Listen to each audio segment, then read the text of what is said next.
अल्हम्दुलिल्लाह नहमदुहु व नस्तईनुहु व नस्तगफिरुहु व नु'मिनु बिही व नतवक्कलु अलैहि व नऊज़ु बिल्लाहि मिन शुरूरि अनफुसिना व मिन सय्यिआति अअमालिना मन यहदिहिल्लाहु फला मुदिल्ल लहु व मन युद्लिल्हु फला हादिय लहु व नशहदु अन ला इलाहा इल्लल्लाहु वहदहु ला शरीक लहु व नशहदु अन्न सय्यदना व मौलाना मुहम्मदन अब्दुहु व रसूलुहु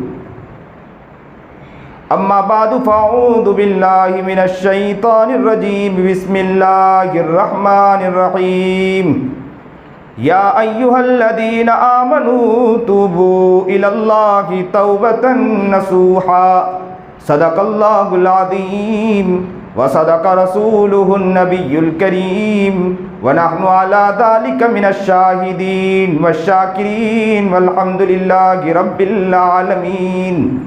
अल्लाहुम्मा सल्लि अला सय्यिदिना मुहम्मद व अला आलि सय्यिदिना मुहम्मद व बारिक वसल्लिम। मैं दुरूद पढ़ रहा हूँ और ऐसे भी जुमा की रात है, कसरत से दुरूद पढ़ना चाहिए। अल्लाहुम्मा सल्लि अला सय्यिदिना मुहम्मद व अला आलि सय्यिदिना मुहम्मद व बारिक वसल्लिम। अल्लाहुम्मा सल्लि अला सय्यिदिना मुहम्मद व अला आलि सय्यिदिना मुहम्मद व बारिक वसल्लिम। वाजिबुल एहतराम काबिल सर तकरीम बुजुर्गान महतरम, बड़ी खुशी और मसरत है कि पारखेत गांव में मौजूद हूँ। अल्लाह से दुआ गो हूँ कि अल्लाह ताला हक बात कहने और आप लोगों का दिल इतना नरम करें कि हक बात सुनने की अल्लाह आपको तौफीक अता फरमाए। मैंने लफ्ज़ कहा कि हक बात सुनने की अल्लाह आपको तौफीक अता फरमाए, तो पता ये चला कि मुझे जैसा बोलना चाहे इंशाअल्लाह खुलकर बोलने की अल्लाह मुझे तौफीक अता फरमाए। इंसान का जो दिल है उसके अंदर दो कैफियतें इंसान के अंदर मुख्तलिफ है। एक कैफियत उम्मीद की है, एक कैफियत खौफ की है। कभी इंसान के दिल में उम्मीद बनती है, कभी इंसान के दिल में खौफ आता है। उम्मीद किसे कहते हैं? उम्मीद इसे कहते हैं कि वो इंसान अल्लाह की रहमत से इतना खुश हो जाए, वो ये कहें कि अल्लाह की ज़ात से मुझे बहुत उम्मीद है कि अल्लाह मेरे गुनाहों को माफ़ कर देगा। और खौफ इसे कहते हैं कि अल्लाह की जब्बारियत, उसकी शान व उलूहियत को इस कदर इस दिल में बिठाएं कि इस दिल में ऐसा खौफ आ जाए कि वो इंसान गुनाहों को अपनी ज़िंदगी से निकाल दे,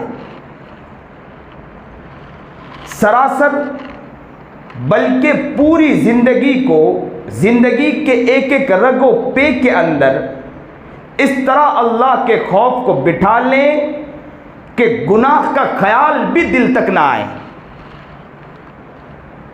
इसलिए लिखा है अल ईमान बैनल खौफी वर रिजा, ईमान जो है खौफ और उम्मीद के दरमियान। अब ये खौफ किसके दिल में हो और उम्मीद किसके दिल में हो, मशाइख ने यहां भी नकल किया है। इमाम गज़ाली रहमतुल्लाह अलैह फरमाते हैं कि नौजवानों को चाहिए कि अपने दिल में खौफ पैदा करें। नौजवानों को क्या चाहिए? अपने दिल में क्या पैदा करें? अपने दिल में खौफ पैदा करें। इसलिए कि खौफ अगर पैदा होगा तो नफ्स मरेगा अंदर से, और जब नफ्स अंदर से मरेगा तो गुनाहों से बचना उनके लिए आसान हो जाएगा।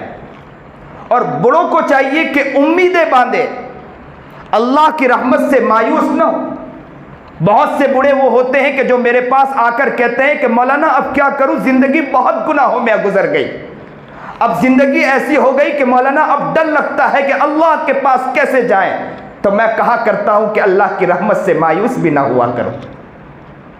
इमाम गजाली ने बहुत प्यारी बात लिखी है कि नौजवानों को चाहिए कि खौफ दिल में पैदा करें और बूढ़ों को चाहिए कि दिल में उम्मीद पैदा करें। सेहत वालों को चाहिए कि दिल में उम्मीद बांधे नहीं बल्कि खौफ को दिल में लाएं, और बीमार को चाहिए कि दिल में उम्मीद को पैदा करें। खुशी के आलम में जो इंसान है तो उसे चाहिए कि दिल में खौफ पैदा करें, और अगर कोई गम की हालत में है तो उसे चाहिए कि वो अपने दिल में उम्मीद को बांधे बल्कि खौफ को दिल में ना आने दे। इसलिए नौजवानों को क्या चाहिए कि दिल में किसको पैदा करें, दिल में खौफ को पैदा करें, और इसके लिए अल्लाह से दुआ भी करें कि ए अल्लाह मेरे दिल में खौफ को ले आ, मेरे दिल में खौफ पैदा कर दें। अगर इस दिल में खौफ आ गया, जिंदगी गुजारना आसान हो जाएगा। नेकी पर जिंदगी आसानी से गुजर सकती है, नेकी पर हमारी जिंदगी आसानी से चल सकती है, इसलिए कि इस दिल में क्या है, अल्लाह का खौफ आ चुका है, गुनाहों से बचना आसान हो जाएगा। इसलिए बहुत लोगों को देखा कि ऐसे होते हैं कि अपने आप को वो इस तरह समझते हैं कि वो ये समझते हैं कि मेरे सर पर इतने गुनाह हैं, मेरे सर पर इतने गुनाह के पहाड़ों के मानिंद गुनाह है। और मोमिन बंदा वो होता है कि जिसके दिल में ख्याल आ जाए कि मेरे ऊपर इतने गुनाह के कितने गुनाह हैं कि पहाड़ों के मानिंद गुनाह है कि अगर मैं उसके नीचे आ जाऊं तो दब के मर जाऊं। और फासिक बंदे का हाल क्या होता है, फासिक बंदे का हाल ये होता है कि गुनाह को मक्खी की तरह समझता है। गुनाह को कैसे समझा, बिल्कुल मक्खी की तरह, ऐसा लगा कि मक्खी आकर बैठी और उड़ के चली गई। अक्सर लोगों को देखो कि गुनाह उनके नजदीक कुछ भी नहीं, जबान से गीबत कर ली कुछ नहीं, गुनाह है हो गया, बोल दिया, किसी की इज्जत की धज्जा उड़ा दी, किसी की इज्जत के साथ खेल लिया, किसी के साथ तमाशा कर लिया, किसी के इज्जत को तार कर दिया, माँ बाप के साथ उनके इज्जत के साथ खेल लिया, यूं समझा कि छोटे सा काम हो गया है। यूं समझते हैं कि मक्खी आकर बैठी और मक्खी उड़कर चली गई, गुनाह को कुछ नहीं समझते। इसी अल्लाह वाले ने बहुत प्यारी बात लिखी है, इब्न क़य्यिम रहमतुल्लाह अलैह ने बात लिखी है कि ए दोस्त गुनाह को छोटा ना समझा कर, ए दोस्त गुनाह को छोटा ना समझ के गुनाह छोटा है या बड़ा है, बल्कि ये समझा कर कि तू तेरे अल्लाह रब्बुल इज्जत की नाफरमानी कर रहा है। कितनी अजीब बात कही कि तू किसकी नाफरमानी कर रहा है, तेरे रब की नाफरमानी कर रहा है, और तेरे मालिक जिसने तुझे पैदा किया तू उसकी नाफरमानी कर रहा है, उसकी बात को तू तोड़ रहा है जमीन पर रहकर। अगर ए दोस्त तो तूने इस बात को दिल में उतार लिया तो तेरे लिए जिंदगी गुजारना आसान है। मस्जिद में दाखिल हो तो हलाल काम, मस्जिद से बाहर निकलो तो हराम काम। मस्जिद में आए तो अच्छा किया, मस्जिद से बाहर निकले तो सारा बर्बाद कर दिया। मस्जिद में आए तो कुरान पढ़ा, मस्जिद से बाहर निकले तो कुरान के पढ़ने के नूर को ख़त्म कर दिया हमने। ये हमारी ज़िंदगी का हाल है। ज़िंदगी हमारी कैसी गुजर रही है। हज़रत दामोस रहमतुल्लाह अलैह के बारे में आता है, अजीब बात लिखी है उनके बारे में कि एक मर्तबा जंगल में चले गए, पहाड़ों को देखा कि वो खुश्क है। आपने देखा पहाड़ का हाल कैसा होता है, वहाँ पर माशाअल्लाह सब्ज़ा होता है और झरने गिरते हैं और देखने में मंजर अजब लगता है। लेकिन उन्होंने जब देखा मंजर के वहाँ पर पहाड़ बिल्कुल खुश्क है, न सब्ज़ा है न वहाँ पर आबशारें हैं, तो उनके दिल में ख्याल आया कि काश के, सुनिए और दिल के कानों सुनिए, उनके दिल में क्या ख्याल आया, काश कि ये पहाड़ ऐसा होता कि इस पर सब्ज़ा होता, पानी की लहरें यहाँ से बहती नज़र आती, आबशारे बहते नज़र आते, देखने में अच्छा मंजर नज़र आता। अल्लाह रब्बुल इज़्ज़त ने उन अल्लाह वाले के दिल में, बनी इसराइल के बहुत बड़े अल्लाह के वली थे, उनके दिल में अल्लाह ने इल्हाम फरमाया। क्या इल्हाम फरमाया कि ए दोस्त, क्या तू मेरी तख्लीक में मेरा साथ देने लगा है? क्या मेरी तख्लीक में तू नुक्स निकालने लगा है? जब ये दिल में सोचा, ये दिल में इल्हाम आया, तो फौरन अल्लाह से माफ़ी मांगने लगे और कहा कि मैं अपने आप को सज़ा दूंगा। ये अल्लाह वालों का हाल होता है कि वो अपने आप को सज़ा दिया करते हैं। इसलिए हज़रत थानवी रहमतुल्लाह अलैह ने लिखा किताब के अंदर कि कोई इंसान नेक बनना चाहता है तो अपने आप को गुनाहों पर सज़ा दिया करे, सदका दिया करें। अगर गुनाह हो जाए तो नफल नमाज पढ़ा करें और कहें कि मैं इतनी नकात नमाज पढ़ूंगा, उसके ऊपर बोझ आ जाए, ताकि बोझ की वजह से गुनाह छूट जाए आसानी के साथ। उन्होंने अपने ऊपर लाजिम किया, क्या लाजिम किया? मैं खाना भी नहीं खाऊंगा, पानी भी नहीं पीऊंगा। उन्होंने खाना भी छोड़ा, उन्होंने पानी भी छोड़ दिया।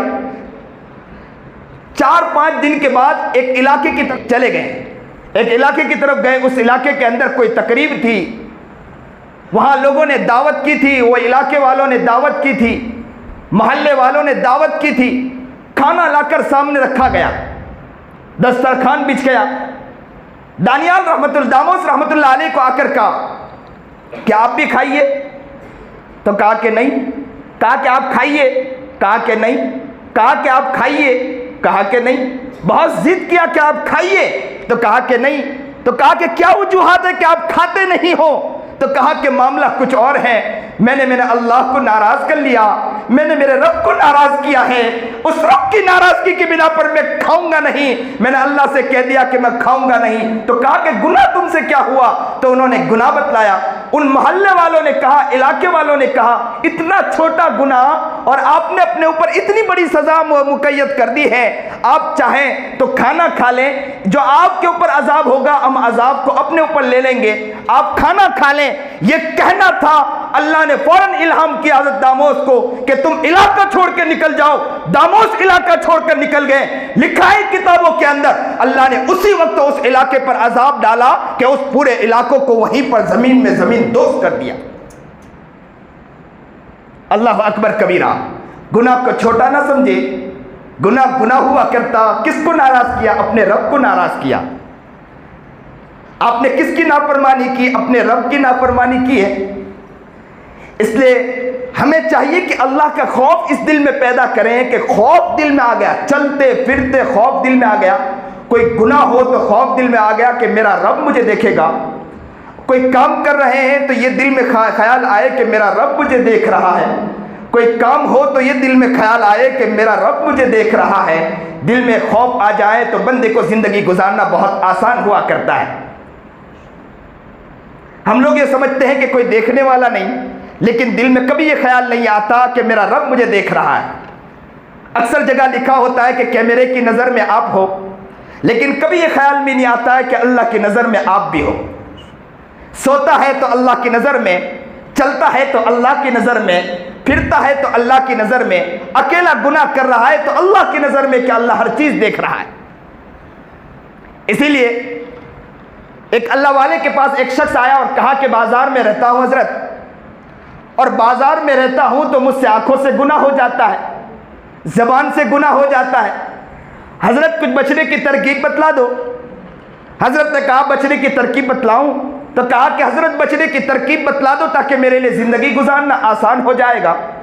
हजरत ने कहा कि एक काम करिए, मैं बचने की तरकीब बतला दूंगा। तो कहा कि क्या काम है? हजरत मैं सब काम करने के लिए तैयार हूँ, लेकिन आप मुझे बचने की तरकीब बतलाओ कि इन गुनाहों से कैसे बचूं। तो हजरत ने कहा एक काम करिए, आप मेरे लिए, आप एक जगह मुझे एक सामान पहुंचाना, आप वो पहुंचा दें। अगर आप सही सालिम पहुंचा दोगे तो आपको बचने की तरकीब बतला दूंगा। तो कहा कि हजरत क्या पहुंचाऊं? तो दूध का एक कटोरा दिया जो लबालब भरा हुआ था। कहा कि यहाँ से बाजार से गुजरते हुए दूसरे इलाके में एक अल्लाह वाले रहते हैं, उन तक ये दूध पहुंचाना है, लेकिन एक ख्याल ये करना कि मैं 2 शख्स को आपके साथ लगाता हूं, लेकिन ये दूध का एक कतरा भी गिरना नहीं चाहिए, आप ध्यान के साथ ले जाएं। तो कहा कि हजरत मैं ले जाऊंगा। कहा कि गिरेगा? तो कहा कि गिरेगा तो मैं ये करूंगा कि इन 2 नौजवानों को तेरे पीछे लगाता हूं कि तुझे उसी वक्त मारेंगे। तो कहा कि हजरत कोई बात नहीं। कहा कि मैं इंशाल्लाह पहुंचा के आऊंगा। वो फौरन उस दूध को लेता है नौजवान और वहां से रास्ते से गुजरते हुए, बाजार से गुजरते हुए, वो पूरे इलाके से गुजरते हुए वहां पहुंचा और पहुंचने के बाद उस दूध के कटोरे को वहां पहुंचाया और हजरत के पास खुशी खुशी आया और आकर कहने लगा, हजरत हजरत हजरत मैंने पहुंचा दिया। तो कहा कि आपने पहुंचा दिया? कहा पहुंचा दिया। दूध का कतरा गिरा? तो कहा कि दूध का एक कतरा भी नहीं गिरा। तो कहा कि क्यों नहीं गिरा? तो कहा कि हजरत आपने दो नौजवान को पीछे लगाया था, मेरे दिल में ख्याल आया कि बाजार से गुजर रहा हूं, अगर दूध के ऊपर से मेरी निगाह हट गई तो कहीं ऐसा ना हो कि दो नौजवान पीछे से मुझे लगाएं और लगाने की वजह से पूरे बड़े मजमे के अंदर वहां पर बाजारों में जो लोग रहते हैं उन लोगों के दरमियान मैं रुस्वा हो जाऊंगा, इसलिए मैंने दूध को बचते बचाते उस जगह ले गया और वहां पहुंचा कर आया। हजरत अल्लाह वाले तो अल्लाह वाले हुआ करते हैं, बातों पर चोट लगा दिया करते हैं। तो कहा कि तुम भरी रुसवाई भरे मजमे के अंदर भरे बाजार में रुसवा ना होने की वजह से दूध को, आपकी नजर दूध पर थी, कटेरों के बचाते हुए वहां ले गए। अल्लाह वालों का हाल भी ये हुआ करता है कि वो अपने दिल पर निगाह रखा करते हैं कि उनमें जिनके दिल में जो ईमानी नूर होता है, कहीं ऐसा ना हो कि उस ईमानी नूर के अंदर से कोई गुनाह कोई ऐसा आ जाए कि जिसकी वजह से वो दूध गिर जाए, वो ईमानी नूर गिर जाए और वहां गिरने की वजह से कि अल्लाह के सामने मार ना पड़ जाए, इसकी वजह से वो हिफाजत करते हैं। अगर तू अपने आप को गुनाहों से बचाना चाहता है तो अपने आप के दिल के कटोरे का ख्याल रखा कर। अल्लाह अकबर कबीरा। क्या लोग हुआ करते थे, क्या जिंदगी हुआ करती थी। इसलिए मैं अक्सर कहा करता हूं कि अक्सर लोग कहा करते हैं कि हजरत गुनाहों से नहीं बचा जाता। मैं कहा करता हूं कि नमाजों में ध्यान दिया करें, नमाजों को प्यारी बनाया करें, नमाज प्यारी बने बेहतर हो जाएगी। हज़रत मौलाना इलियास बानी तबलीग रहमतुल्लाह अलैह एक मरतबा बैठे थे कि अचानक खाना आया, किसी ने सालन निकालना चाहा, सालन बाहर गिर गया। तो हजरत ने अजीब बात कही, जैसे सालन बाहर गिरा हजरत ने कहा कि मुझे लगता है कि तुम्हारी नमाज में ध्यान नहीं। तो कहा कि हजरत क्या बात है कि नमाज में ध्यान नहीं? तो कहा कि आपका सालन बाहर गिरा, पता ये चला कि नमाज में ध्यान नहीं, नमाज में ध्यान होता तो सालन इस तरह गिरता नहीं। अल्लाह अकबर कबीरा।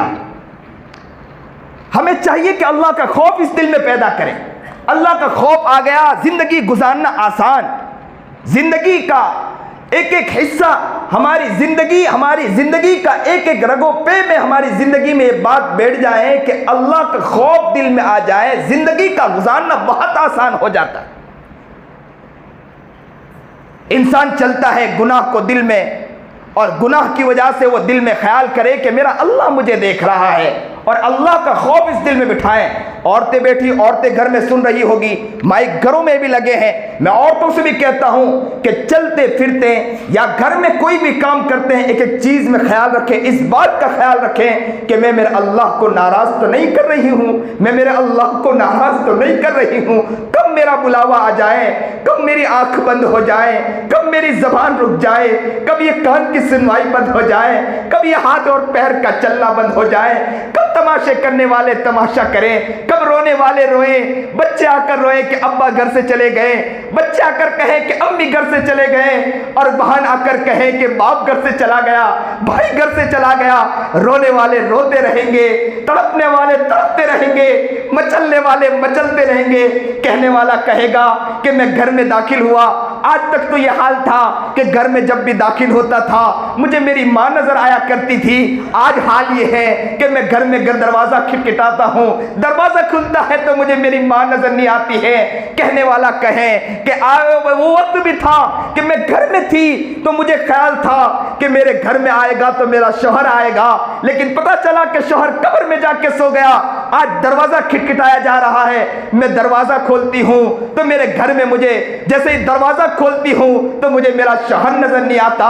किसी को कुछ पता नहीं कि इंसान कब दुनिया से चला जाए। इससे पहले के हर इंसान इस दिल में बात को बिठाए कि हमको अल्लाह के पास जाना है, इस दिल में इस बात को बिठाना है कि अल्लाह के पास जाना है। क्या अल्लाह के पास हम जवाब दे सकेंगे? हम गुनाहों का जवाब दे सकेंगे? गीबत की क्या इसका जवाब दे सकेंगे? चुगली की इसका जवाब दे सकेंगे? किसी की इज्जत के साथ खेला इसका जवाब दे सकेंगे? किसी की इज्जत को तार-तार किया क्या इसका जवाब दे सकेंगे?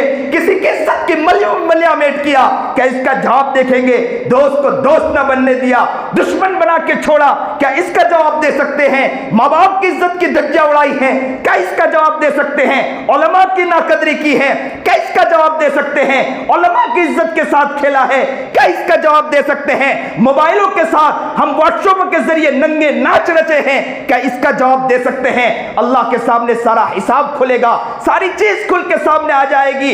अल्लाह कहेगा खुदूहु फगुल्लू तुम्मल जहीम सल्लू तुम्म फी सिलसिलतिन दरउहा सबऊन दिरान फस्लुकू। इन्हें पकड़ो पकड़ो, इन्हें जंजीरों में जकड़ो। ये बहुत बड़ा बन के घूमता था और कहता था कि कौन है मुझे बोलने वाला, कौन है? वो अपने कॉलर को उठा के चलता था कि कौन मुझे बोलने वाला है। लेकिन आज इन्हें पकड़ो, इन्हें जंजीरों में जकड़ो, उठा के जहन्नम में फेंक दो, ये मेरे लायक का बंदा नहीं है। अल्लाह, आज हम सच्चे पक्के दिल से माफी मांगते हैं कि हमने गुनाह को गुनाह नहीं समझा, हमने गुनाह को गुनाह नहीं समझा। जितना हो सका लोगों की इज्जत की हमने धज्जियां उड़ाई, जो गुनाह करना चाहिए हर गुनाह किया। इन आंखों से गुनाह किया, गलतकारी की हमने, हाथों से गुनाह किया, पैरों से गुनाह किया, बदन के एक एक अज़्व से गुनाह किया। अल्लाह आज हमसे माफी मांगते, अल्लाह हमें माफ फरमा दीजिए। जिंदगी प्यारी बनाओ लोगों। बस अल्लाह वालों का हाल ये है। हज मुजद्दिद अल-फ़सानी रहमतुल्लाह अलैह ने अजीब बात लिखी कि 40 साल तक अल्लाह वालों का हाल ये था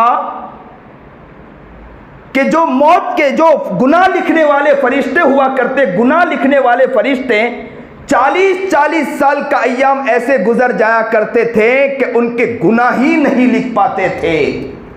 अल्लाह अकबर कबीरा।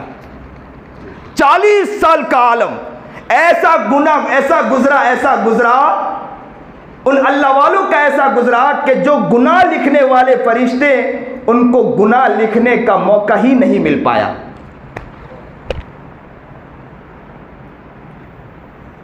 वो लोग भी वहां होंगे और हम लोग भी वहां होंगे।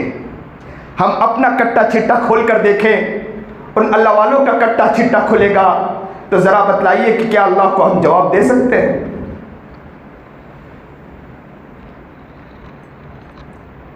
अब्दुल्लाह इब्न उमर रज़ी अल्लाह ताला अन्हु एक मरतबा जंगल में निकले। जंगल में भरी धूप थी, सख्त धूप का आलम था कि एक चरवाहे को देखा कि वो बकरियां चरा रहा था। बकरियां चराते चराते हजरत की नज़र पड़ी। हजरत ने कहा कि आइए साथ में बैठकर खाना खा लीजिए। उसने कहा कि मैं तो रोज़े में हूँ, अना साइम, मैं रोज़े से हूँ। उमर ताज्जुब करने लगे, इतनी सख्त गर्मी और इस हालत में एक चरवाहा का हाल ये है कि रोज़े से। आंखों में आंसू आ गए अब्दुल्लाह इब्न उमर के। सोचा कि थोड़ा आजमा भी लो, देखो तो सही कि क्या हाल है। अब्दुल्लाह इब्न उमर कहते हैं कि मैंने सोचा कि ज़रा आजमाओ इन्हें। तो उनसे कहा कि तुम बकरियां चरा रहे, एक बकरी मुझे दे दें, मैं इसको ज़िबा कर लूँ, मैं इसको भूनूँ काटूँ और भून कर आपके सामने मैं आपको भी देता हूँ, मैं भी खाऊँ और आप शाम को खा लेना। तो कहा कि ये बकरियां मेरी नहीं है, मेरे मालिक की है। तब अब्दुल्लाह इब्न उमर ने कहा कि मालिक को क्या पता चलेगा, मालिक को कह देना कि भेड़िया खा गया। देखो खौफ खुदा, उसका दिल गुस्से से भर गया, चेहरा बिगड़ गया और कहने लगा कि आपको मालूम नहीं कि मेरा रब देख रहा है? मेरा मालिक तो नहीं देख रहा है, लेकिन मालिक का रब देख रहा है। मेरा रब तो नहीं, मेरा मालिक तो नहीं देख रहा, मालिक का रब देख रहा। एक चरवाहे का हाल ये है कि बकरियां चराते चराते उसको भी अल्लाह का ख्याल, गुनाहों से बचने का इतना ख्याल। आज हमारा इंसान मुसलमान धड़ल्ले से गुनाह कर लेता है। हमारा मुसलमान जैसे करना चाहे, गीबत करना चाहे, गीबत के अड्डे सजाता है। मैं तो कहता हूँ बाहर तो बहुत दूर मस्जिद में बैठकर गीबतें करते हैं लोगों की, अच्छी अच्छी महफिलों में गीबतें करते हैं। मैं दूसरों की बात तो बहुत दूर, नेक लोगों का भी हाल है कि अब तो गीबतें करना बहुत अपना आसान हरबा समझ लिया, कोई गुनाह ही नहीं समझते इसको। चुगलियां करना आसान समझ लिया, गीबत करना आसान समझ लिया। ऐसा लगता है कि अल्लाह की तरफ से हमें सर्टिफिकेट मिल गया है कि तुम जितना गीबत करना हो कर लो, हम तुम्हें सीधा जन्नत में पहुंचाने वाले।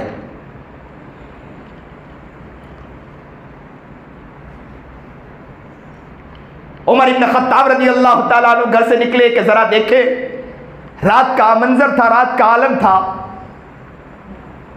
सैर व तफरीह के लिए निकले कि देखे कि लोगों का हाल क्या है। एक घर की तरफ से आवाज आ रही थी, घर के करीब गए, दीवार से लग गए कि सुने कि कौन है। तो बूढ़ी माँ जो है घर से कह रही थी, बेटी से कह रही थी कि बेटी, बकरी ने कितना दूध दिया? कहा कि थोड़ा सा दूध दिया है। तो कहा कि थोड़े दूध में काम नहीं चलेगा, लोग दूध लेने आएंगे, दूध हमें पूरा नहीं मिलेगा तो वो झगड़ के जाएंगे, ऐसा करे कि उसमें पानी मिला दे। तो कहा कि पानी नहीं मिला सकती।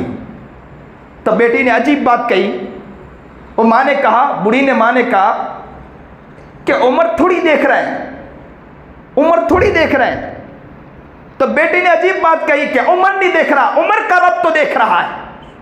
उमर तो नहीं देख रहा, उमर का रब तो देख रहा है। ए पारखेत वालों, इस दिल में इस बात को बिठाओ कि लोग नहीं देख रहे हैं, लोगों का रब देख रहा है हमें। उमर इब्न खत्ताब ने जब ये मंजर देखा, दारुल खिलाफा में आए, दोनों बुढ़ी और उस औरत को बुलाया अपने घर में और कहा, जब उस लड़की को देखा कि नौजवान लड़की है, तो अपने बेटे से शादी करा दी। और उन्हीं लड़की से जो नानी बनी है लड़की, उनके कोख के कोख से जो पैदा हुए उमर इब्न अब्दुल अजीज रहमतुल्लाह अलैह पैदा हुए। उमर इब्न अब्दुल अजीज रहमतुल्लाह अलैह बने। जब माएँ अपने आप को ऐसा बनाती हैं, बाप अपने आप को ऐसा बनाता है, तो उनके कोख से ऐसे औलाद भी नजर आते हैं। आज कहां वो बच्चे नजर आते हैं? पहले के वो बच्चे नजर आते थे कि जो बच्चे, उनकी जिंदगी इतनी प्यारी हुआ करती थी, वो रातों को ऐसा रोया करते थे। एक बच्चे के बारे में आता है ना कि रो रहा था, रो रहा था। एक शख्स वहां से गुजरे, कहा कि क्यों रो रहे? तो कहा कि कोई बात नहीं। तो कहा कि बच्चे खेल रहे हैं, हो सकता है कि तुम्हारे पास खेलने की चीज नहीं, तो मैं तुम्हें खरीद कर दे देता हूं। तो फौरन कहा कि मैं तुम्हें अक्लमंद समझा करता था, मैं समझता था कि तुम अक्लमंद हो, लेकिन मसला यह है कि मैं इसके लिए नहीं रोता हूं, मैं अल्लाह के खौफ में रो रहा हूं। तो कहा कि आप छोटे बच्चे अल्लाह के खौफ में क्यों रोते हो? तो उस बच्चे ने अजीब बात कही, कहा कि मैंने मेरी माँ को देखा कि मेरी माँ जब आग जलाती थी, पहले छोटी छोटी लकड़ियों को डालती थी, फिर बड़ी बड़ी लकड़ियों को डालती थी। कहीं अल्लाह के पास जाऊं तो अल्लाह कहीं ऐसा ना हो कि मुझ जैसे को छोटे बच्चों को वहां डाल दे आग में। अल्लाह अकबर कबीरा, कैसे बच्चे हुआ करते थे, उनकी कितनी प्यारी जिंदगी हुआ करती थी, उनके दिल में कैसा खौफ खुदा हुआ करता था। दिल ऐसा रोता था उनके, अल्लाह की याद में, अल्लाह के खौफ में ऐसा तड़पा करता था। उमर इब्न अब्दुल अजीज, हज़रत उमर इब्न खत्ताब रज़ी अल्लाह ताला अन्हु के दौर में हुकूमत बहुत दूर तक फैल चुकी थी, बहुत दूर तक उनकी हुकूमत फैल गई थी। कैसर और किसरा के खजाने मदीना तक पहुंच चुके थे। सहाबा ने मशवरा किया, सहाबा ने मशवरा किया, सुनिए और दिल के कानों सुनिए।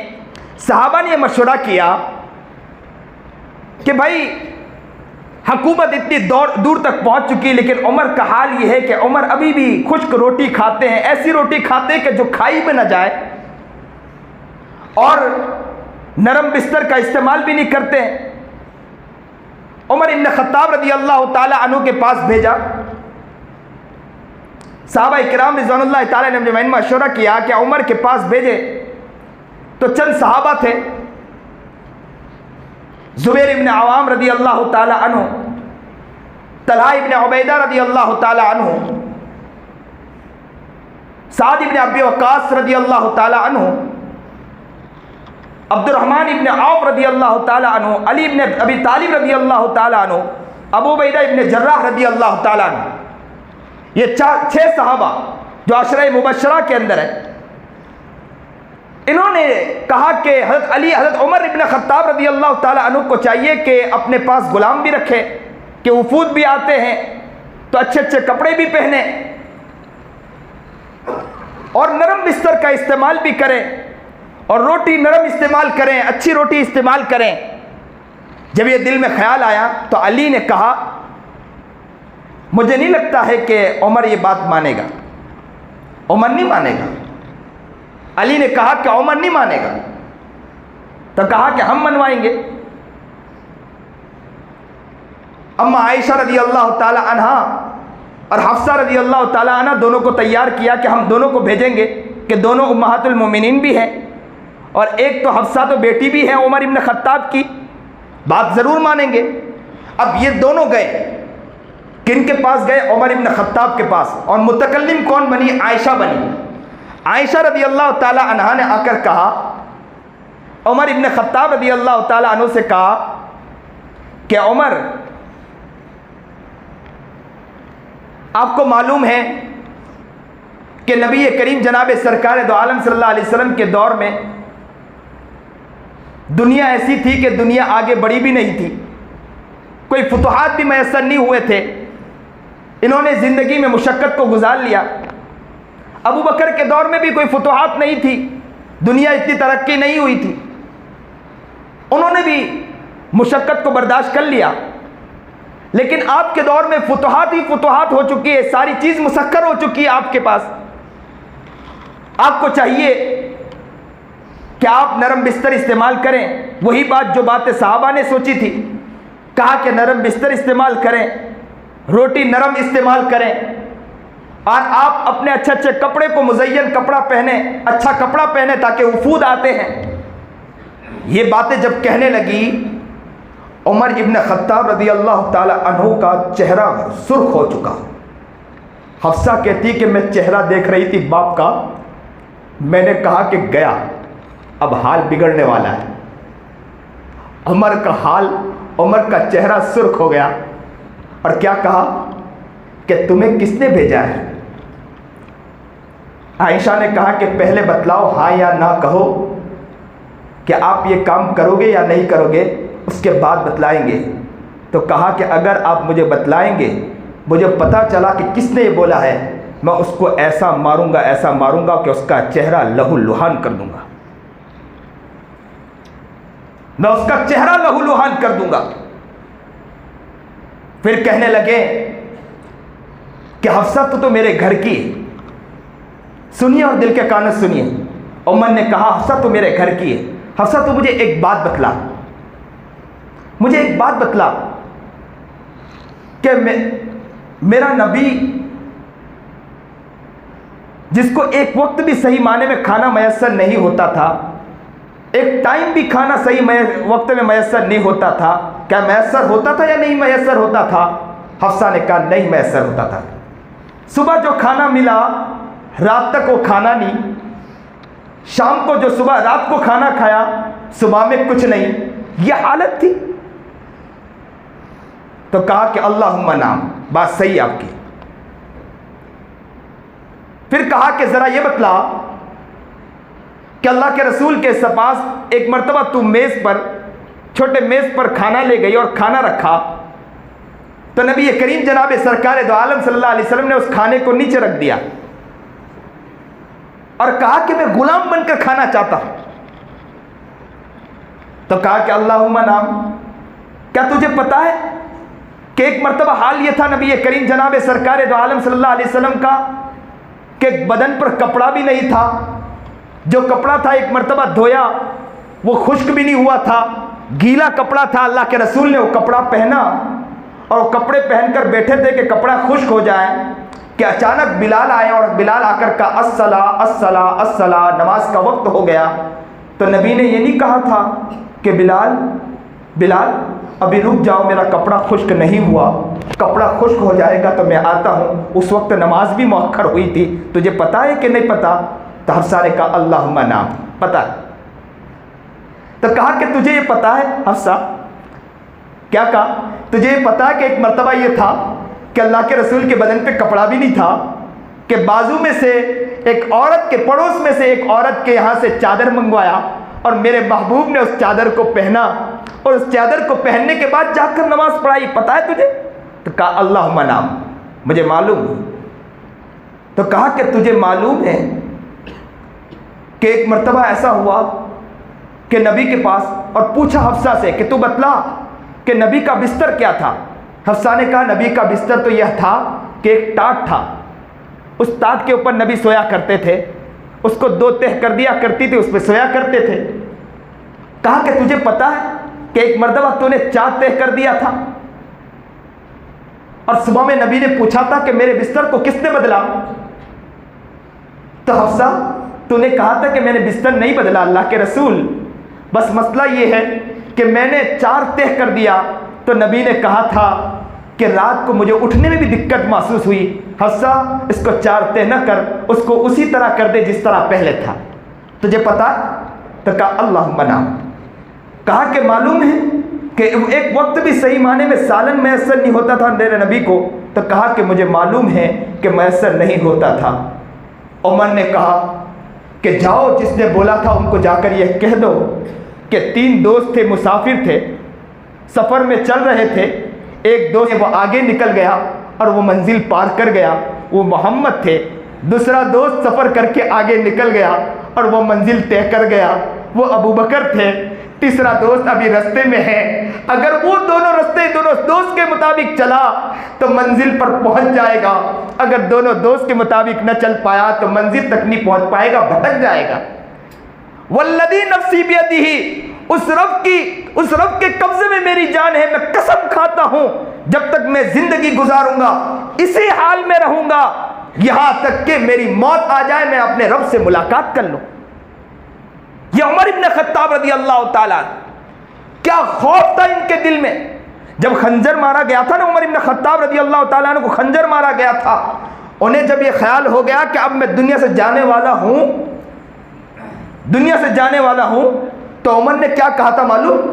उमर ने कहा था अब्दुल्ला इब्न उमर को कि बेटे जाओ आयशा के पास और जाकर कहो कि दोनों दोस्त के करीब कब्र में दफन होना चाहता है उमर, जाके पहले सलाम करना और कहना कि आयशा अब्दुल्ला इब्न उमर आया हूँ, उमर का सलाम लेकर आया हूँ, और कहना कि दोनों दोस्त के करीब सोना चाहता हूँ, वही दफन होना चाहता हूँ।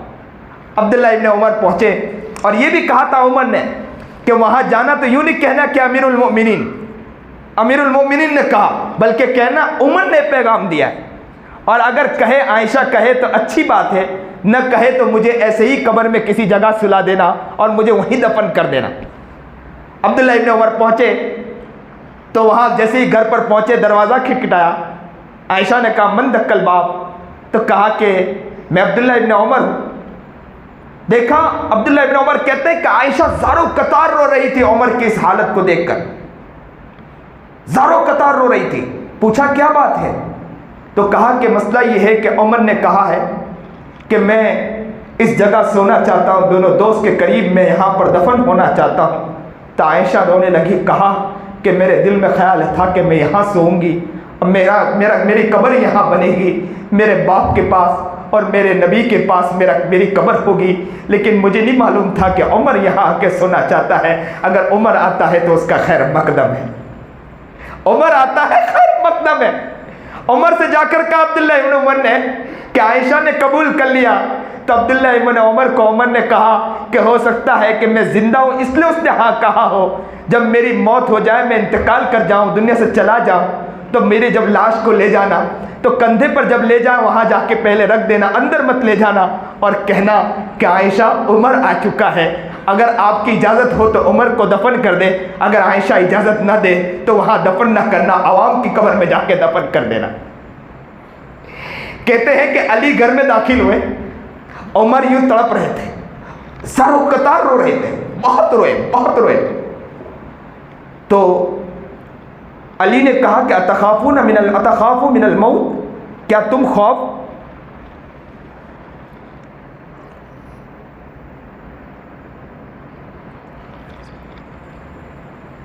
अतखाफु मिनल मौत, क्या तुम मौत के खौफ से डर रहे हैं?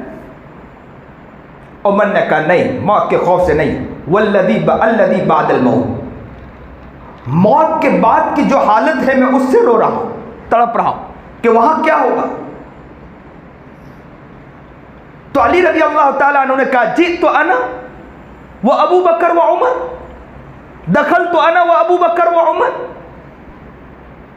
नबी अलैहिस्सलातु वस्सलाम ने तो ये बात कही थी।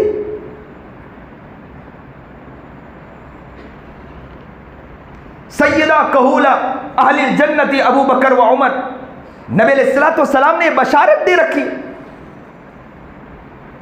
तो उमर इब्न खत्ताब ने कहा क्या तुम कल क़यामत के दिन ये गवाही दोगे? क़यामत के दिन ये गवाही दोगे? तो अली रज़ी अल्लाह ताला अन्हु ने कहा, हुसैन हसन भी करीब थे, तो कहा कि मैं भी गवाही दूंगा, ये हसन भी गवाही देंगे। उमर इब्न खत्ताब का यह हाल हो चुका था, तड़प गए थे।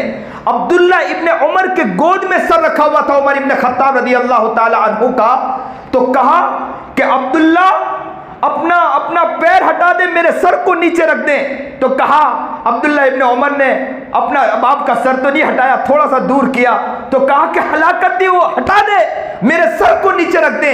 जैसे सर को नीचे रखा, लोगों दिल के कानों से सुनिए, अब्दुल्ला इब्न उमर इब्न खत्ताब का सर जैसे नीचे रखा, उमर इब्न खत्ताब रज़ी अल्लाह ताला अन्हु यूं सर को नीचे रखने के बाद यूं जमीन के ऊपर अपने अपने अपने पेशानी को रगड़ने लगे और कहने लगे वैलुल लक या उमर, वैलुल लक या उमर इल्लम यग़फिर लक रब्बुक, वैलुल लक या उमर इल्लम यग़फिर लक रब्बुक, वैलुल लक या उमर इल्लम यग़फिर लक रब्बुक। ए उमर, हलाकती हो, हलाकती हो, तुझ पर हलाकती हो, अगर तुझे तेरे रब ने माफ नहीं किया हो तो तुझ पर हलाकती हो।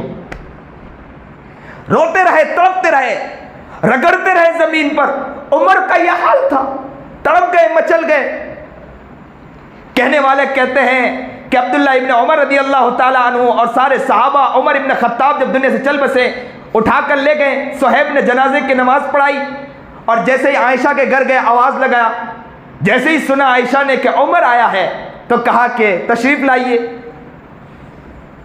आने दे। और आयशा ने फौरन चादर को ओढ़ा, अपने पूरा कोट कर लिया और बाहर निकल गई। कहा कि उमर का खैर मकदम है। उमर का जनाजा अंदर आया।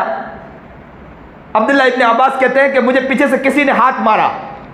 मैंने यूं पीछे मुड़ कर देखा, तो मैंने क्या देखा कि पीछे जैसे ही उन्होंने हाथ मारा, मैंने पीछे मुड़कर देखा तो अली इब्न तालिब खड़े थे और अली इब्न तालिब ज़ारो कतार रो रहे थे। ज़ारो कतार रोते रोते कहने लगे कि मुझे मालूम था कि ये जगह उमर की है, उमर ही कब्जा करेगा, कोई और नहीं आने वाला है। अल्लाह अकबर कबीरा। क्या ये लोग जिंदगी गुजार के चले गए। इन्होंने कैसे जिंदगी, अपनी जिंदगी को बनाया था, उन्होंने अपने आप को कैसे बनाया था, उन्होंने अपनी ज़िंदगी को कैसे बनाया था कि ज़िंदगी में उनकी नेकी, रातों को तहज्जुद में गुजारा करते थे, पूरी पूरी रात नहीं सोते थे, अल्लाह की याद में गुजारा करते थे।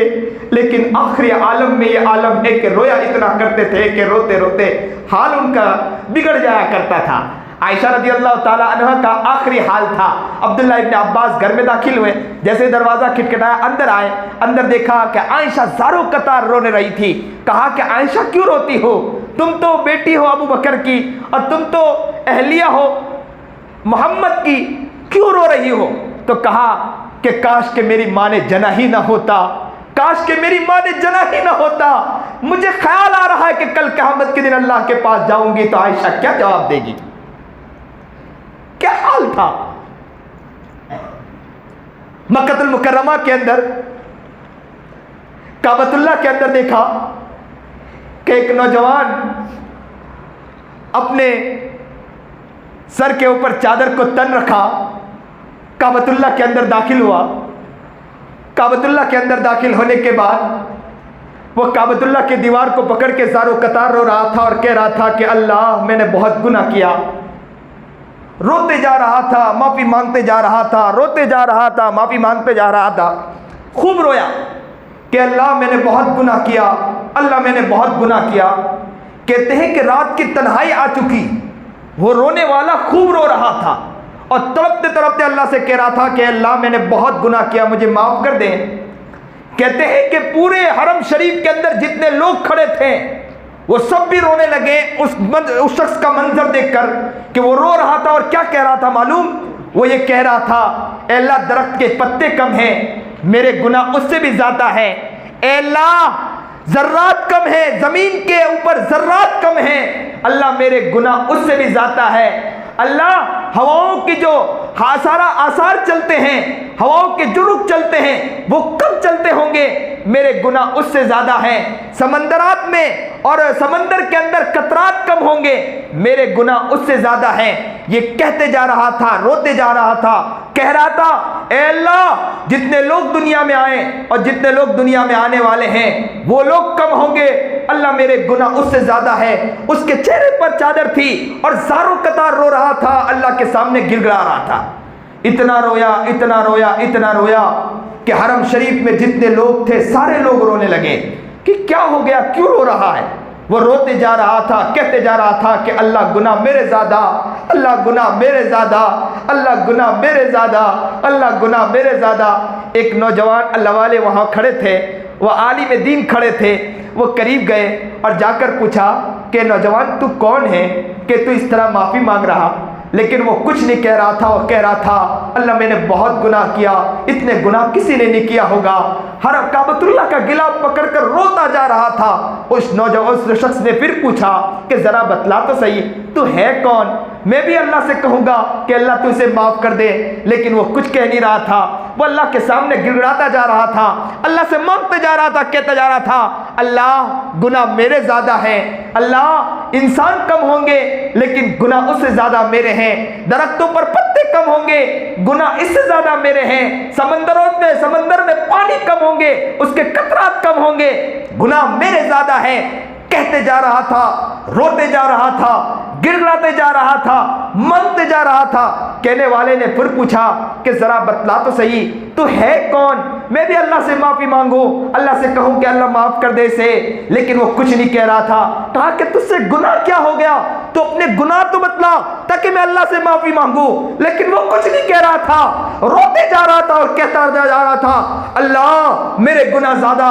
कहते हरम शरीफ में जितने लोग थे वो सब ठहर गए, वो सब रोने लगे, गिड़गिड़ाने लगे उस शख्स को देखकर कि अजीब नौ बंदा है कि अल्लाह के सामने इस तरह गुनाह गिड़गिड़ा रहा, इससे ऐसा क्या गुनाह हो गया। लोग समझे कि बड़ा मुजरिम, बड़ा गुनहगार जो अल्लाह से ऐसा माफी मांग रहा। वो कहता जा रहा था, लोग समझते जा रहे थे। और वो नौजवान ने करीब आकर कहा, वो आलिम दीन ने करीब आकर कहा, भाई बतला तो सही, तुझसे ऐसे क्या गुनाह हो गया ताकि अल्लाह से कहें। उसने फिर आखिर बढ़कर कहा कि अगर तू कहता है मुझे, मैं अल्लाह से कहूंगा कि अल्लाह मेरे आमाल तो इसके खाते में लिख दे और इसके गुनाह माफ कर दे। लेकिन वो कुछ नहीं कह रहा था, रोते जा रहा था। उस नौजवान ने फिर कहा कि जरा अपना चेहरे से अपना पर्दा तो, इस चादर को तो हटा, मुझे चेहरा तो देखने दे कि तू है कौन, मैं अल्लाह से कहूंगा। लेकिन वो चादर भी नहीं हटा रहा, रोते जा रहा था, गिड़गिड़ाते जा रहा था और कहते जा रहा था, अल्लाह मुझे माफ कर दे। जब उसने देखा कि ये रो रहा है तो उस शख्स ने यूं चादर पकड़ी और चादर को यूं पकड़कर यूं खींचा कि देखूं कि है कौन। तो कहते हैं कि मेरे पांव के नीचे जमीन निकल गई। ये कोई और नहीं था, इमाम ज़ैनुल आबिदीन थे जो अल्लाह के सामने इस तरह रो रहे थे। इमाम ज़ैनुल आबिदीन वक्त का वली, हजारों लोग उनसे बैत, बड़े बड़े लोग उनसे बैत हो चुके थे, उनसे दर्स हासिल करते थे। ये इमाम ज़ैनुल आबिदीन का हाल था कि रात के अय्याम में अल्लाह से इस तरह गिरा रहे कि अल्लाह मुझे माफ कर दे, अल्लाह मेरे गुनाह कम है, मेरे गुनाह इतने ज्यादा कि जमीन में जर्रात कम हो सकते हैं, गुनाह इससे ज्यादा, समंदर में कतरात कम हो सकते हैं, मेरे गुनाह इससे ज्यादा। और ये कहते जा रहे थे, रोते जा रहे थे। ये कोई और नहीं था, इमाम ज़ैनुल आबिदीन रहमतुल्लाह अलैह। अल्लाह अकबर कबीरा। क्या लोगों, हम ऐशा अय्याश की जिंदगी गुजार के समझ ले कि अल्लाह के पास बच के निकल जाएंगे। अपनी जिंदगी में खौफ पैदा करें, अपनी जिंदगी में खौफ पैदा करें। खौफ खुदा मिल गया, दिल में मजा आ गया, जिंदगी में मजा आ गया। दिल में इस बात को उतार लें कि अल्लाह मुझे देख रहा है, दिल में इस बात को उतार ले कि अल्लाह मुझे देख रहा। जिंदगी अगर प्यारी बन गई तो जिंदगी गुजारना आसान हो गया। नियत करें इंशाअल्लाह कि हम अपनी जिंदगी को प्यारी जिंदगी इंशाअल्लाह बनाएंगे, इंशाअल्लाह अपने आप को प्यारा बनाएंगे इंशाअल्लाह। आप लोगों का बैठना, आप लोगों का आना अल्लाह ताला सबको कबूल फरमाए। जो लोग मेहनतें कर रहे हैं, कोशिशें कर रहे हैं, ऐसे दीनी मजलिस को रखते हैं, कब किसकी ज़िंदगी किससे बदल जाए कुछ पता नहीं। ऐसे ऐसे लोग भी मुझे मिलते हैं कि प्रोग्राम ख़त्म होने के बाद वो आकर मेरे कंधे पर सर रखकर ज़ारो कतार रोते हैं। पता ये चलता है कि कौन कब किसकी ज़िंदगी क्या बदल जाए कुछ नहीं कह सकते। अक्सर लोगों को वो देखा, हमने अपने अकाबिरों के पास देखा कि उनकी बातें हो रही, बयान हो रहा, और बयान के हालत में उन्होंने अपनी जिंदगी को बदलने की नियत कर ली, और ऐसी नियत की कि अल्लाह ने उन्हें ऐसा बनाया कि जुनैद बगदादी तक पहुंचा दिया, या बायजीद तक बना दिया। अल्लाह ने उन्हें बड़े बड़े फुज़ैल इब्न अयाज़ तक बना दिया। अल्लाह ने उस मकाम तक पहुंचा दिया। उस मकाम तक इंसान उस वक्त तक पहुंचता है जब अल्लाह वालों की मजलिस में बैठता है, दीनी बातों को सुनता है, ध्यान से सुनता है, अदब के साथ बैठकर सुनता है। अल्लाह ताला उस मकाम तक उसे पहुंचा देता है। नेक लोगों की मजलिस में, नबी करीम जनाब सरकार दो आलम सल्लल्लाहु अलैहि वसल्लम की मजलिस में मैं आज शिकायत करके भी जाऊं कि बूढ़े बैठे हैं, बूढ़ों को तो बैठने का हक है, लेकिन नौजवानों को कहता हूं कि आपके बैठने का हक नहीं, क्योंकि नबी अलैहिस्सलाम की मजलिस में सहाबा इस तरह नहीं बैठा करते थे, इस तरह सहाबा नहीं बैठा करते थे। ये बड़ी शिकायत है, मुझे आज पारखेत गांव से शिकायत करके जाता हूं। मैंने इसलिए कहा कि हक बात कहना अल्लाह मुझे तौफीक अता फरमाए, पहले ही कहा ना, और आप लोगों को सुनने की भी तौफीक अल्लाह अता फरमाए। ये शिकायत है। नबी अलैहिस्सलाम की मजलिस में सहाबा इस तरह नहीं बैठते थे। हमारे हज़रत वाला मौलाना ज़ुल्फ़िकार अहमद नक्शबंदी दामत बरकातहू का हाल ये होता था कि वो अक्सर कहा करते थे कि लोगों को चाहिए कि अकाबिर के सामने बैठा करें और उनके चेहरे को देखें, उसके अलावा इधर उधर भी ना नज़र उठाएं, क्योंकि अल्लाह जो रहमतें अल्लाह वाले पर उतारता है उसके ज़र्रात मुतवज्जे होने वाले के दिल में भी उतार देता है। नबी अलैहिस्सलाम की मजलिस में सहाबा कैसे बैठा करते थे? ऐसे बैठा करते थे, अदब के साथ बैठा करते थे। अकाबिर का अदब, अल उलमा वरसतुल अंबिया, मैं अपना अदब नहीं करवाता। आज यहाँ मैं एक मरतबा ऐसा मुझे अच्छी तरह ख्याल है, पढ़ने के ज़माने में हमारे उस्ताद थे, मैं छोटा था, दौड़ते हुए मैं जा रहा था, मुझे पता नहीं कि उस्ताद पीछे, और लग गया उस्ताद के साथ ज़ोर से। उस्ताद ने पीछे से लगाया तो कहा, मैंने इसलिए नहीं मारा कि तुमने मेरा अदब नहीं किया, बल्कि मैंने इसलिए लगाया है कि तुम्हें बतलाना चाहता हूं कि आज मेरा अदब नहीं करोगे तो दूसरे उलमा का भी अदब नहीं कर पाओगे।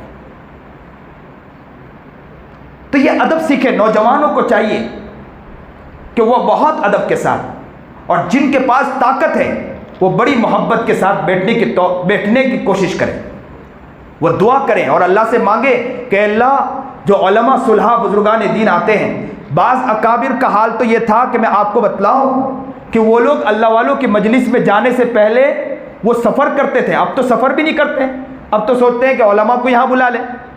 पहले के लोग हुआ करते थे कि सफ़र किया करते थे। ये इक्खर वाले अभी माशाल्लाह यहाँ पहुँचे हैं। मैं इन लोगों को अक्सर कहता हूँ कि ये लोग जो आते हैं, ये बड़ी बात है कि अकाबिर उलमा के पास ये लोग जाते हैं, जगह जगह जाते हैं, सिर्फ मुलाकात के लिए जाते हैं, उनसे नसीहत हासिल करने जाते हैं। मैं इन्हें सलाम पेश करता हूँ, ये बहुत बड़ी बात है। उलमा के पास जाना, अकाबिरों के पास जाना चाहिए। या तो अकाबिर के पास जाने की बात दूर, अकाबिर आए तो वहाँ भी अदब नहीं। अल्लाह वालों के पास जाना चाहिए। ये दिल में ख्याल हो कि हम अल्लाह वालों के पास जाएंगे इंशाअल्लाह। तो बाज़ लोगों का हाल ये होता था कि अल्लाह वालों के पास सफ़र किया करते थे, और क्या करते थे, सफ़र के दौरान रास्ते में दुआ करते जाते थे, अस्तग़फिरुल्लाह रब्बी मिन कुल्ली, अल्लाह मुझे माफ़ कर दे, कहीं ऐसा ना हो कि गुनाहों की वबाल की वजह से अल्लाह वो जो बात कर रहे हैं वो बात भी हमारे दिल में ना उतरे, वो जो बात कर रहे हैं वो बात भी हमारे दिल में ना उतरे। वो रोया करते थे और अल्लाह वालों की मजलिस में इस तरह जाया करते थे। हुज़ैफा, हज़रत हुज़ैफा, अब्दुल्ला इब्न हुज़ाफा, और ये अकाबिर, ये सहाबा किराम रिज़वानुल्लाह ताला। बात सहाबी का तो हंज़ला के बारे में आता है ना कि क्या हाल था कि एक मरतबा दौड़ के जा रहे, किसी ने पकड़ के पूछा तो कहा, नाफ़क़ा हंज़ला, हंज़ला तो मुनाफिक हो गया, नाफ़क़ा हंज़ला, हंज़ला तो मुनाफिक हो। किसी ने पकड़ के पूछा कि क्या है, तो कहा कि छोड़ दे मुझे। नाफका हंजला, नबी के मजलिस में जब तक बैठता हूँ तो जहन बहुत अच्छा रहता है, वहाँ से निकलता हूँ तो जहन भटक जाता है। नाफका हंजला, हंजला तो मुनाफिक हो गया। और हमारा हाल है कि मजलिस में बैठकर भी मजलिस पर तवज्जो नहीं। ये नियत करो इंशाअल्लाह, आज सब एक साथ नियत करो इंशाअल्लाह, जो अल्लाह हमें उलमा की कदर करने की तौफीक अता फरमा दे, अकाबिर और अल्लाह वालों की तौफीक अता फरमा दे। आज नियत करो इंशाअल्लाह, हाथ उठाओ कि कौन इंशाअल्लाह कदर करेगा इंशाअल्लाह। अल्लाह इनको लिख दे, अल्लाह ताला नेकों के फहरिस्त में नहीं लिख दे। अल्लाह ये नियत कर रहे हैं, अल्लाह नियत तेरे नज़दीक बहुत बड़ी हुआ करती है। अगर दिल से नियत की है अल्लाह इन्हें कबूल कर ले। अल्लाह तेरे लिए कोई मुश्किल नहीं है, तेरे लिए कोई मुश्किल नहीं। जब मेरी माँ मेरी सुनती है तो मेरा रब तो 70 माओं से ज़्यादा रहम खाने वाला है। अल्लाह हर शख्स को नेकों की फहरिस्त में शामिल कर दे। आज नियत करो कि इंशाअल्लाह अच्छी ज़िंदगी गुजारेंगे, प्यारी ज़िंदगी गुजारेंगे, अल्लाह वालों की कदर करेंगे और उलमा की मजलिसों में, नेक लोगों की मजलिसों में इंशाअल्लाह कदर के साथ बैठेंगे, इंशाअल्लाह कदर के साथ बैठेंगे। अभी तो माशाअल्लाह कोई ऐसी मजलिस हो जो गाने की और चीज़ों की मजलिस हो तो कूदते वहाँ पर बैठकर, नाचते हैं वहाँ पर बैठकर और ठट्टेबाजारी करते हैं। दीनी मजलिस होती कदर नहीं होती, दीनी मजलिस कोई कदर नहीं होती। नियत करो इंशाअल्लाह हम कदर पैदा करेंगे इंशाअल्लाह। कोई इलाका ऐसा बतलाए कि जिन इलाकों के अंदर माशाअल्लाह माहौल हो कि नेक और दीनदार लोगों की कदर हो माशाअल्लाह। ढूंढते ढूंढते चिराग लेकर ढूंढना मुश्किल हो जाता है, कोई ऐसा इलाका नजर नहीं आता कि सही माने में मुसलमान नजर आए। अल्लाह हम सबको नेक बनाए, दीनदार बनाए, सही सुन्नत और शरीयत पर चलने की तौफीक अता फरमाए और जो खुराफात है उस खुराफात को हमारी ज़िंदगी से निकाले, ज़िंदगी को प्यारी ज़िंदगी गुजारने की तौफीक अता फरमाए। जो बात कही गई सुनी गई अल्लाह अमल की तौफीक अता फरमाए। वाखिरु दावाना अनिल हम्दुलिल्लाहि रब्बिल आलमीन।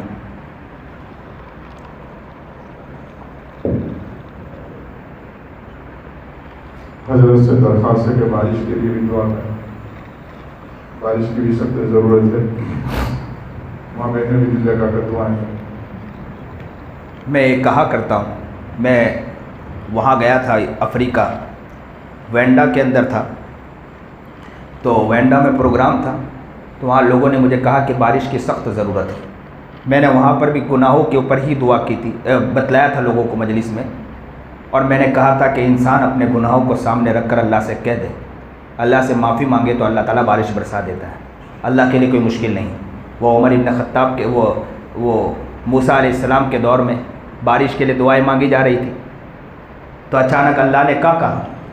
अल्लाह ने कहा ना कि मूसा तुम्हारे मजलिस में कोई ऐसा शख्स है जो गुनहगार है, जिसकी वजह से मैं बारिश नहीं बरसा रहा हूँ। कोई गुनहगार है जिसकी वजह से बारिश नहीं बरसा रहा हूँ। तो कहा अल्लाह मूसा अलैहिस्सलाम ने कहा कि भाई जो शख्स हो जो गुनहगार वो खड़े हो जाए। बस ये कहना था कि थोड़ी देर में बदलियाँ छा गई और बारिश बरसने लगी। बदलियाँ छाई और बारिश बरसने लगी। जैसे ही बारिश बरसने लगी तो मूसा ने अल्लाह से कहा कि अल्लाह अभी तो आप कह रहे थे कि तो इस मजमे में कोई गुनहगार है जिसकी वजह से बारिश नहीं बरसा रहा हूँ। तो कहा जैसे ही मैंने कहा वो शख्स तो खड़ा भी नहीं हुआ और आपने बारिश बरसाने लगे। तो कहा कि मूसा क्या बतलाओ, जैसे ही तूने यह ऐलान किया वो गुनहगार अंदर अंदर बैठकर ज़ारो कतार रोने लगा।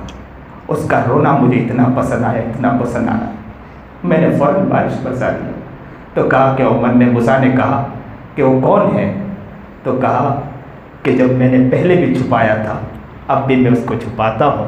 जब वो तेरे सामने शर्मा रहा था खड़े होने के लिए, अब मैं क्यों तेरे सामने नाम को जाहिर करूँ? अल्लाह अकबर कबीरा, अल्लाह अकबर कबीरा। गुनहगारों की वजह से अल्लाह ताला मजलिसों का जो रूहानियत है अल्लाह ताला उसको भी ख़त्म कर दिया करता है, रूहानियत को भी ख़त्म करता है। वो है ना मूसा अलैहिस्सलाम एक जगह पर थे, वो बलाम बाउर गालिबन या कोई और, जिन्होंने ये कहा कि जाकर लड़कियों को वहाँ जाकर उनके सामने पेश करो, उनके लोगों के सामने पेश करो, अगर किसी ने कोई गुनाह कर लिया तो हमारा काम बन जाएगा। वहाँ गए, जाकर पेश किया, उनमें से किसी शख्स ने गुनाह कर लिया। मूसा अलैहिस्सलाम पूरे फ़ौज को लेकर गए थे, पूरे फ़ौज को लेकर गए थे, सिर्फ एक शख्स ने गुनाह कर लिया, गुनाह की वजह से धीरे धीरे बीमारी फैल गई और पूरे उसमें बीमारी फैल गई, जिसकी वजह से पीछे लौटना पड़ा। एक शख्स के गुनाह की वजह से, एक शख्स के। मूसा उसमें थे, मूसा उसमें थे। इसलिए तो नबी अलैहिस्सलाम के दौर में भी तो ये कहा गया था कि पेश किया जाए। और सहाबा कैसे थे? अपने आंखों को नीचे रखा करते थे। गुलाम किसके थे? मोहम्मद के गुलाम थे। और लड़कियों को पेश किया गया। लड़कियों ने जाकर क्या कहा कि तुमने कैसे शख्स के पास पेश किया कि वो तो पत्थर नुमा है, कि आंख उठाकर भी देखते नहीं। तो कहने वाले ने कहा कि गुलाम है तो किसके गुलाम? मोहम्मद के गुलाम। आशिक है तो किसके? मोहम्मद के आशिक है। हम भी इंशाअल्लाह अपने आप को ऐसा बनाएंगे। इंशाअल्लाह अल्लाह से दुआ करेंगे कि अल्लाह आपके लिए कोई मुश्किल नहीं, इंशाअल्लाह हम बनाएंगे। इंशाअल्लाह गुनाहों से बचेंगे। कोई नियत कर ले, अल्लाह करे कि ऐसा शख्स भी मिल जाए कि जो अपने आप की ज़िंदगी को ऐसा बना दे कि पूरी ज़िंदगी ऐसी हो जाए कि गुनाहों से बचने वाली ज़िंदगी। तो गुनाहों से आज पक्के सच्चे दिल से माफ़ी मांगे, अल्लाह से तौबा करें, तो इंशाअल्लाह गुनाहों के तौबा करने की वजह से इंशाअल्लाह अल्लाह के लिए कोई मुश्किल नहीं, अल्लाह बारिश बरसा देगा इंशाअल्लाह, कोई मुश्किल नहीं। तो मैंने वहाँ वेंडा में एक बात कही थी, जब ये बात कही ना तो मैंने फ़ौरन कहा कि अभी माफ़ी मांगो, अल्लाह भी बारिश बरसाएगा। अभी माफ़ी मांगो, अभी माफ़ी मांगो, अल्लाह बारिश बरसाएगा। और थोड़ी देर नहीं हुई, हमने दुआ मांगी, कई दिन से बारिश नहीं हुई थी, हमने निकले और बारिश बरसना शुरू हुई। लोगों ने कहा कि हज़रत ने बात कही और अल्लाह ने बारिश बरसा दी। अल्लाह के लिए कोई मुश्किल नहीं है। अल्लाह तो अदा देखता है ना, अल्लाह तो बंदे की अदा देखता है। माँ से माफ़ी मांगते हैं तो माँ माफ़ कर दिया करती है, रब से माफ़ी मांगे, रब क्यों नहीं माफ़ करे? एक है हुकूकुल्लाह, एक है हुकूकुल इबाद। अल्लाह अपना हक तो माफ़ कर देता है, बंदे का हक माफ़ नहीं करता है। तो बंदे का हक कैसे माफ़ करवाए?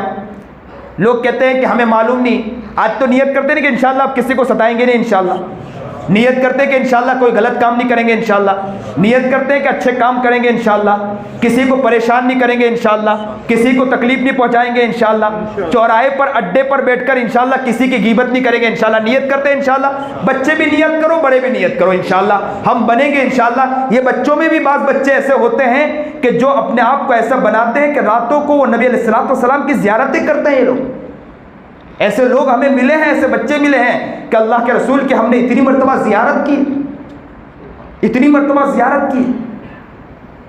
मैंने शायद अपना वाक़या मैंने बतलाया भी था एक जगह पर, यहाँ फिर मैं बतला देता हूँ कि 6 साल की उम्र में मैं रोता था कि मुझे नबी अलैहिस्सलाम की ज़ियारत क्यों नहीं होती। अल्लाह का शुक्र 6-7 साल की उम्र में मैंने नबी अलैहिस्सलाम को ख्वाब में देखा।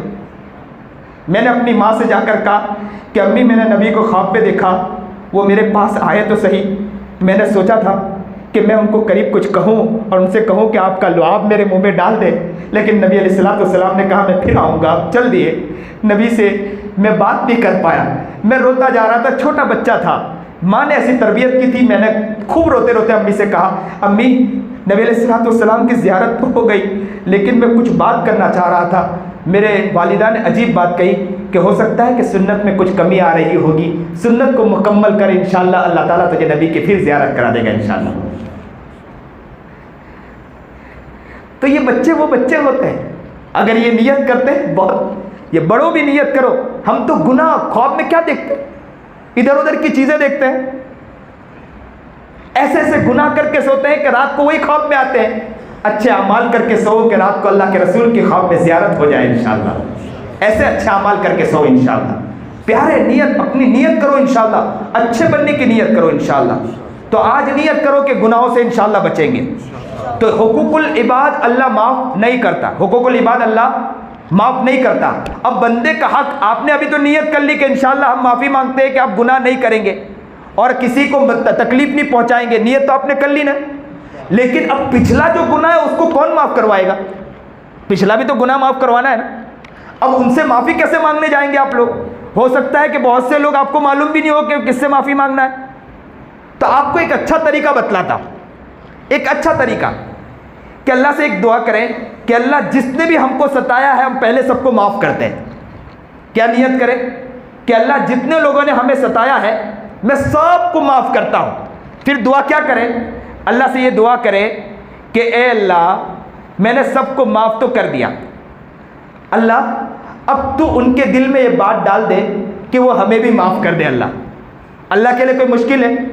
अल्लाह माफ़ करवाना चाहे तो माफ़ करवा सकता है कि नहीं? अल्लाह उनके दिल में डाल दे, या मेरे दिल में एक ख्याल डाल दे कि अल्लाह मैं उन तक पहुंच जाऊं और उस तक माफ़ी मांग लूं। क्योंकि बाज़ वक्त ऐसा दिल में आता है कि मेरी कहाँ गलती कि मैं उससे माफ़ी मांगूं। इंसान के दिल में ये आता है ना कि मेरी गलती कहाँ है। मैं इसलिए एक लफ्ज़ कहा करता हूँ कि अल्लाह भी कल क़यामत के दिन कह दे कि मैंने क्या किया, तुमने मेरा गुनाह, मेरी नाफरमानी करके आए, जाओ तुम जहन्नम में जाओ, मेरी गलती थोड़ी है। आज हम दुनिया में कहते हैं कि मेरी गलती है, कल क़यामत के दिन भी अल्लाह कहेगा मेरी गलती है। तो आज सब नियत करें इंशाअल्लाह और दुआ करें अल्लाह से कि अल्लाह मैंने जिसको भी सताया है मेरे दिल में एक बात डाल दे कि मैं उस तक पहुंच जाऊं और जाके माफ़ी मांग लूं, ताकि कल कब्र में जाके सोऊं तो मेरे ऊपर कोई गुनाह ना हो, मेरे ऊपर कोई गुनाह ना हो, ना हुकूकुल्लाह हो, ना हुकूकुल इबाद हो, किसी भी एतबार से अल्लाह मैं सबका हक अदा करके चला गया। अल्लाह मुझे ऐसा बना दे। अल्लाह के लिए कोई मुश्किल नहीं है। आज अल्लाह से दुआ करें, अल्लाह किसको किस मकाम तक पहुंचा दे कुछ पता नहीं है, कौन क्या बन जाए कुछ पता नहीं है। भाई फजल करीम रहमतुल्लाह अलैह कितने, देख अल्लाह ने कहां से कहां पहुंचा दिया भाई फजल करीम रहमतुल्लाह अलैह को, किस मकाम तक भाई फजल करीम को अल्लाह ताला ने पहुंचाया। भाई फजल करीम को अल्लाह ताला ने इस मकाम तक पहुंचाया, इस मकाम तक पहुंचाया भाई फजल करीम को कि आपको ताज्जुब लगेगा कि किसी ने उनसे कहा कि हजरत भाई फजल करीम कोई आलिम नहीं थे, भाई फजल करीम कोई मदरसे में पढ़े नहीं थे, उन्होंने अपने आप पर, उन्होंने अपने दिल पर मेहनत की, ईमान पर मेहनत किया, उन्होंने अपने ईमान को इतना प्यारा ईमान बनाया, ईमानियत पर ऐसी मेहनत की, ऐसी मेहनत की कि किसी कहने वाले ने कहा कि हजरत आप ईमानियत पर तो बहुत बात करते हो, इस पानी पर चल के बतलाओ, तो हजरत ने उस पर चल के बतला दिया। अल्लाह तेरे लिए कोई मुश्किल है, अल्लाह आप हमें भी बना सकता है। अल्लाह हम नियत करते कि इंशाअल्लाह हम अब से मेहनत करेंगे इंशाअल्लाह। अब गुनाह हो गए अल्लाह, अब सच्चे पक्के दिल से माफ़ी मांगते हैं, अब नियत करते कि इंशाअल्लाह सही माने में आपको अपना बनाएंगे इंशाअल्लाह। तो आज नियत करो कि किसी को सताएंगे नहीं इंशाअल्लाह, किसी को तकलीफ नहीं देंगे, माँ बाप को नहीं सताएंगे इंशाअल्लाह। कौन कौन है इंशाअल्लाह नियत करता है कि माँ बाप को नहीं सताएंगे? बूढ़े तो बहुत जल्दी हाथ उठा रहे, नौजवान हाथ उठा ले। वो जब माँ के ऊपर नज़म पढ़ रहे थे तो मैं देख रहा था कि बूढ़े रो रहे थे, नौजवान हंस रहे थे, नौजवान चुपचाप नीचे सर रख के बैठे हुए थे, उन्हें कुछ एहसास नहीं था, पता था कि माँ बाप घर में है, अभी सताने का टाइम है, सता ले। बहुत रोने की बात है, बहुत रोने की बात है। नियत कर लो इंशाअल्लाह माँ बाप की कदर करेंगे इंशाअल्लाह, उलमा की कदर करेंगे इंशाअल्लाह। ये जो इमाम है, जो उलमा है यहाँ रहते हैं, इंशाअल्लाह उनकी कदर कर लो इंशाअल्लाह। और महफिल बनाओ, लगाओ, मस्जिदों में महफिल लगाओ। कि किसकी महफिल लगे? सिर्फ मदरसे के बच्चों की महफिल नहीं, पूरा इलाका मेहनत करे कि इंशाअल्लाह हम कुरान सीखने आएंगे इन लोगों के पास, कुरान सीखे इंशाअल्लाह। कल क़यामत के दिन पूछोगे आपके पास कि हर चीज़ सीखते, कुरान आपने सीखा कि नहीं सीखा? किसी को एहसास नहीं कुरान सीखने का। पहले वो मजलिस लगा करती थी कि सहाबा के पास या बड़े बड़े अकाबिरों के पास हज़ारों का मजमा बैठता था, 5-5 हज़ार लोग बैठते थे और कुरान आके सीखते थे। अब मजलिस नज़र नहीं आती। लोग कहने वाले ये कहें, क्या कहें? कहने वाले ये कहें कि मजलिस किसकी लगी है? हो सकता है कोई अल्लाह वाले आए हो, तो आप लोग कहें कि कोई अल्लाह वाले नहीं आए, हम कुरान सीख रहे हैं अपने इमाम के पास। ये मजलिस का माहौल बनाए इंशाअल्लाह। नियत करें इंशाअल्लाह कि हर शख्स ये नहीं सोचे कि बच्चों के लिए है, हम भी कुरान इंशाअल्लाह सीखेंगे इंशाअल्लाह। कुरान नहीं आता है, कुरान पढ़ना सीखेंगे और अल्लाह से कहेंगे ए अल्लाह तूने कलाम पाक दिया है, इस कलाम पाक पढ़ने की तौफीक अता फरमाता है, तेरा एहसान। अभी एक शख्स के बारे में आया है कि वो बेचारा मुसलमान नहीं था, मुसलमान हुआ, हिंदू था, मुसलमान हुआ। मुसलमान होने के बाद उसने 40 दिन के अंदर या कुछ और दिनों के अंदर वो कुरान करीम का हाफिज हो गया, कुरान करीम का हाफिज हुआ। और हम माशाअल्लाह माँ के पेट से ईमान मिला, इसलिए कुरान की ऐसी ना कदरी कि कुरान ताकों में रखा हुआ।